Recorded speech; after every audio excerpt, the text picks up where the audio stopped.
টাও কিন্তু অনেকটা ভালো হবে। মশলা যত ভালো কষানো হবে তরকারির স্বাদ কিন্তু ততই ভালো হয়। দেখো এখানে আমি 500 গ্রাম নিয়েছি খাসির মাংস। মাংসগুলোর মধ্যে কিন্তু চর্বি আছে, দেখো হালকা হালকা চর্বি আছে। তো মাংসগুলোকে ধুয়ে পরিষ্কার করে নিয়েছি। এবার মাংসগুলো আমি দিয়ে দিব। মশলা কিন্তু আমার কষানো হয়ে গিয়েছে, দেখতেই পাচ্ছ তেল ছেড়ে দিয়েছে। এবার মাংসগুলো দিয়ে বেশ ভালো করে মশলার সাথে মিশিয়ে নেব।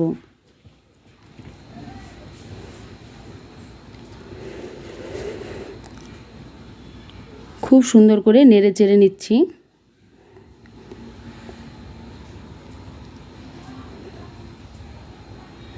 দিয়ে দিলাম পরিমাণ মতো লবণ।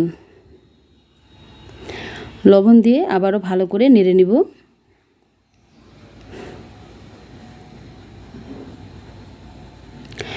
আমি গ্যাসের ফ্লেমটা লো করে 5 মিনিটের মতো এইভাবে মশলার সাথে মাংস কষিয়ে নিব।